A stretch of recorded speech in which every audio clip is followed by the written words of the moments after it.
सभी माताएं बहनें बच्चों के दीर्घायु के लिए, अपने संतान के दीर्घायु के लिए ये ज्यूतिया का व्रत करती हैं। तो चलिए मैं ज्यूतिया की व्रत की कथा लेके आई हूँ, आप लोगों को श्रवण कीजिए।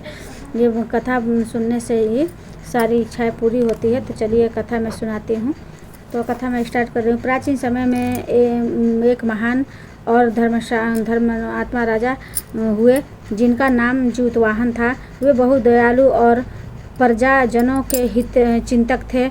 एक बार वे अपना राज त्याग वन में निवास करने लगे। वन में घूमते हुए उन्होंने देखा कि एक वृद्ध नागमाता अपने पुत्र शंखचूड़ को बहुत दुखी होकर विदा कर रही थी। राजा ने काढ़ा पूछा। वृद्धा ने रोता हुआ कहा, हे राजन, हमारे कुल का नियम है कि प्रतिदिन गरुड़ हमारे नागवंश में से एक जीवित नाग का भोजन हेतु ले जाता है। आज मेरे पुत्र की बारी है, मैं विवश होकर उसे विदा कर रही हूँ। यह सुन ज्यूतवाहन को बहुत दया आई। उन्होंने भी निश्चय किया इस बालक का जीवन बचाना है। उन्होंने उस बालक को घर लौटा दिया और स्वयं लाल कपड़े में लिपटकर शंखचूड़ के स्थान पर शिला पर लेट गए। थोड़ी ही देर में गरुड़ जी आए और समझे कि नाग ही है। वे उसे पकड़ कर ले जाने लगे। तभी ज्यूतवाहन के शरीर से रक्त बहने लगा और उसे आंसू छलक पड़े। गरुड़ ने आश्चर्य से पूछा, हे नाग, तुम रो क्यों रहे हैं? तुम तो स्वेच्छा से मेरे भोजन बने हो, फिर आंसू क्यों? तब ज्यूतवाहन ने कहा, हे गुरुदेव, मैं नाग नहीं हूँ, मैं एक मानव राजा हूँ और नागकुल के एक पुत्र का जीवन बचाने के लिए उसे प्राण अर्पित कर दिया है। मेरा रोना इस बात का है, मेरी माता अब मुझे जीवन भर याद कर व्यथित होंगी। यह सुन गरुड़ जी का हृदय पिघल गया और वे ज्यूतवाहन को त्याग कर करुणा से अत्यंत प्रभावित हुए और उन्होंने राजा को जीवन दान दिया और प्रतिज्ञा की कि वे आगे कभी भी नागों को नहीं खाएंगे। फिर गरुड़ ने वरदान दिया, जो स्त्री इस कथा को श्रद्धापूर्वक सुनेगी और जिस पुत्री का व्रत करेगी उसे संतान दीर्घायु और रोग मुक्त होगा। उनके पुत्र कभी असमय मृत्यु को प्राप्ति नहीं होंगी। तब से यह व्रत आरंभ हुआ और यह हर वर्ष माताएं इस कथा को सुनकर व्रत करती हैं। जय हो माता। दूसरी कथा चील सियारन की कथा। बहुत समय पहले एक वन में चील, गरुड़ पक्षी और सियारिन लोमड़ी का मादा में गहरी मित्रता हो गई। दोनों हर समय साथ रहती और आपस में बातें करती। एक बार वर्षा ऋतु में दोनों को एक साधु मिले। साधु ने उन्हें बताया कि भाद्र पक्ष मास के किस पक्ष की अष्टमी को माताएं ज्यूतपुत्री का व्रत करती हैं। यह व्रत संतान के दीर्घायु, सुख और समृद्धि के लिए अति शुभ है। जो स्त्री इस व्रत को पूरे नियम से और निष्ठा से करती हैं उसके पुत्र सदा जीवित रहते हैं। यह सुन चील और सियारी ने निर्णय किया कि ये भी यह व्रत करेंगी। व्रत के दिन दोनों का व्रत आरंभ किया। दिन भर उपवास रखकर जल भी ग्रहण नहीं किया। लेकिन रात होते होते सियारिन को भूख प्यास से व्याकुल हो गई। उसका मन डगमगाने लगा। उसने सोचा, इतनी भूख प्यास में व्रत कैसे निभेगा? थोड़ी देर के लिए कुछ खा पी लूँगी तो क्या होगा। वह छिपकर जंगल में गई और वहाँ मांस खाकर अपने व्रत को तोड़ दिया। परंतु चील ने पूरी निष्ठा से और धैर्य से व्रत का पालन किया। उस दिन ना तो भोजन किया और ना ही जल ग्रहण किया। समय बीता, व्रत का फल समय बीता, दोनों की मृत्यु हुई और अगले जन्म में मनुष्य रूप में जन्मी।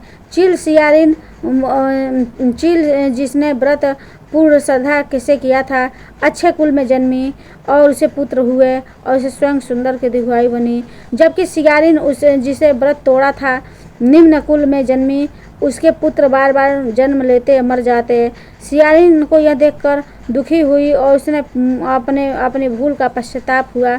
तब उसने सोचा कि ज्यूतपुत्री का व्रत किया और इस बार उसने पुत्र भी जीवित हो गए। जय ज्यूतपुत्री महाराज की जय।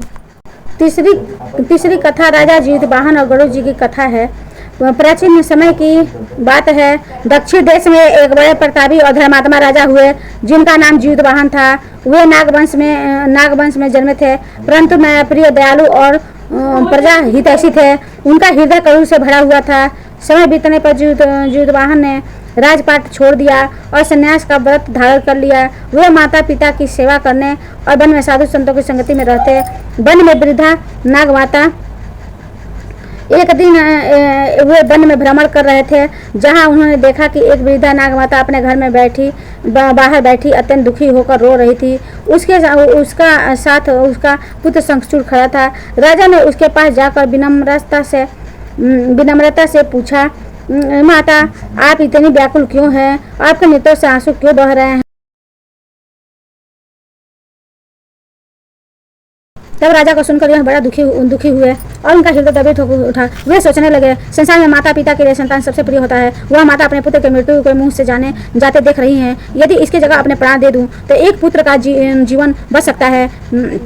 राजा ने वृद्ध धैर्य बधाया और कहा, माँ, आप व्यर्थ मत रोइए, आपका पुत्र जीवित रहेगा। उसकी जगह मैं जाऊंगा और वेद से अपना शरीर अर्पित कर दूंगा। यह कहकर उसने शंखचूड़ को घर भेज दिया और संग लाल वस्त्र ओढ़कर बल पीठ पर लेट गए।